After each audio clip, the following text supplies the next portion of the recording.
अरे बाप रे यह क्या करता था ये?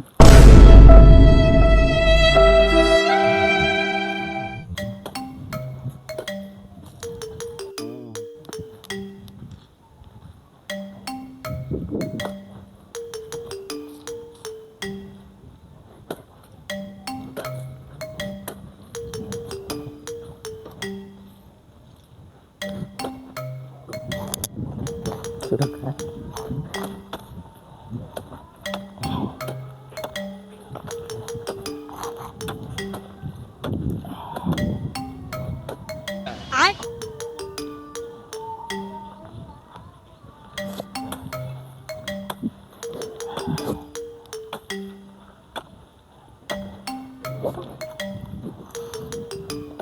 बैगन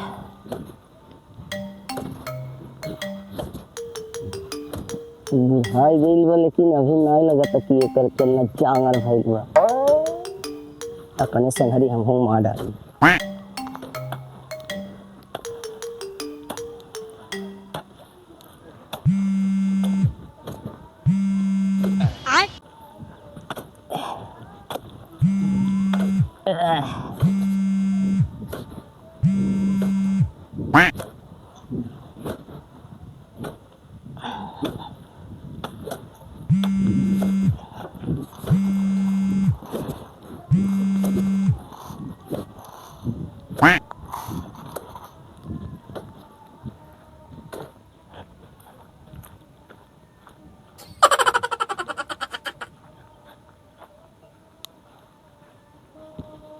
आजकल के लड़के खाली खैले घुमले बहुत तगड़ा बाटे। दुई कुदार पड़ल भाग गईले। बात तो सही है।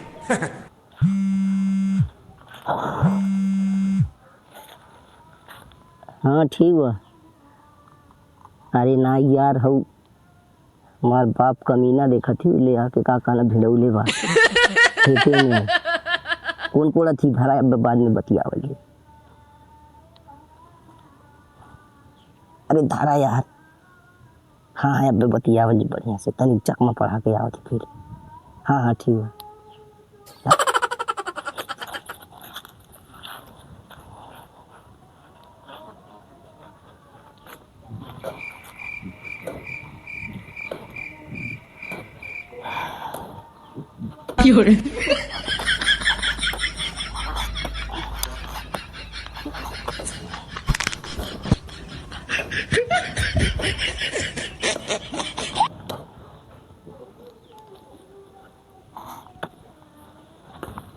कितना करेक्ट करिए मूड खराब होता है अब।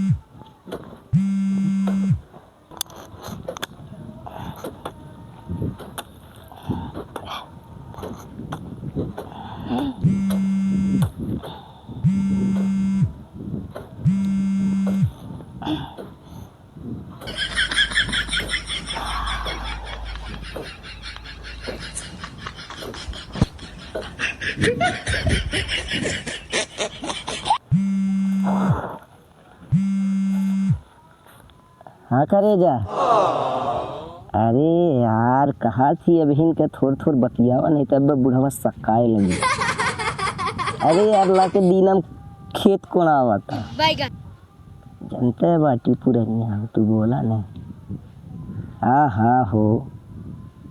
अरे अच्छा जाइल जाई लूम बनिए जाइल जाई यार। हाँ ठीक बा ठीक बा ठीक बा।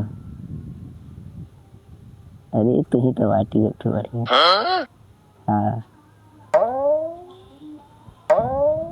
अरे यार सकाई लगला वो देखते हुई कहूँ से अब इतना घंटा हो गया वो उते ना होए। अरे तू छुरा ठीक बा। हाँ रोम रोम भाइयों। अरे कब क्या गईल बा कोड़ा कोड़ा चल गई कन्ना हगास मुतास लगा था अभी तक नहीं आयल। तो चल के देखी तो का होता वहाँ।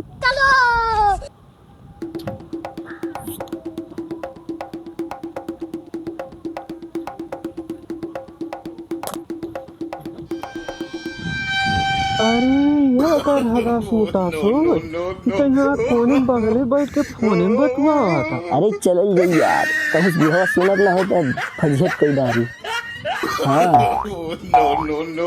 यार बतावा है हम वहाँ अकेले खेत में गाड़ रखना था अरे बाप रे यह क्या करता था ये हाँ? यह मोबाइल में चली फोन में बात हम वहाँ अकेले खेत में गाड़ रखा था अकेला खेत कोड़ाई खा गई 10 लाख सबसे पहले जा भिड़ गई है अकेला हम वहाँ गाड़ रखा था कि चला बच्चे हम घर खूब बढ़िया से खाना खिलावा था कि बुढ़ो नहीं थे तोरे लेकिन हम हो जाए भी नहीं से लेके कोरवात बटा खेत हम खेत कोड़े के बनन बाटी मन देश दुनिया देखत बटा कहाँ पुगत तो हमें ले आके खेत कोड़े हम खेत कोड़े के बनन बाटी उनका देख के चल मिली हमरा तो गरीब मनाई हमरा अपन किसान मनाई कि हमरा अपन खेती पाती कर अरे बाहर जा बता ले अमीर होबा घरे बैठे अमीर होले अरे तो हमन के जोन औकात बा अपना औकात के हिसाब से काम करी जाई तो हर खेत बा तू कर हमें नहीं करे बचा